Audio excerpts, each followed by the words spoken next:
কিস্তির চাপে স্বর্ণের দুল ছিনিয়ে নিতে গৃহিণীকে হত্যা করে রাজমিস্ত্রি। ফেনীর সদর উপজেলার সর্দি ইউনিয়নের প্রবাসীর স্ত্রী রিনা আক্তারকে হত্যা করে মরদেহ বালিতে পুঁতে রাখার ঘটনায় রাজমিস্ত্রি সাইফুল ইসলামকে গ্রেফতার করেছে police bureau of investigation PBI.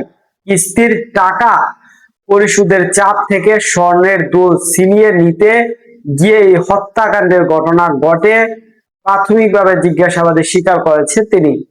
বৃহস্পতিবার 14 মে সকালে চট্টগ্রামের বাইজিদ মুস্তাবি এলাকা থেকে সাইফুল ইসলামকে গ্রেফতার করা হয়। পরে রাতে ফেনী পিবিআই কার্যালয়ে আয়োজিত এক সংবাদ সম্মেলনে এসব তথ্য জানায় ফেনী পিবিআই এর পুলিশ সুপার ঐক্য সিং। পুলিশ সুপার বলেন যে জিজ্ঞাসাবাদে সাইফুল জানিয়েছেন ঘটনার দিন এনজিও কিস্তির টাকা পরিশোধ নিয়ে চাপে ছিলেন তিনি। টাকার সংকটে দিশেহারায় পড়েছিলেন। ওই দিন বিকেলে সর্দি সুৎসনা গ্রামে রিনা আক্তারের নির্মাণাধীন বাড়িতে রাজমিস্ত্রি কাজ করে রিনা আক্তার সেখানে কাজে তদারকি করছিলেন।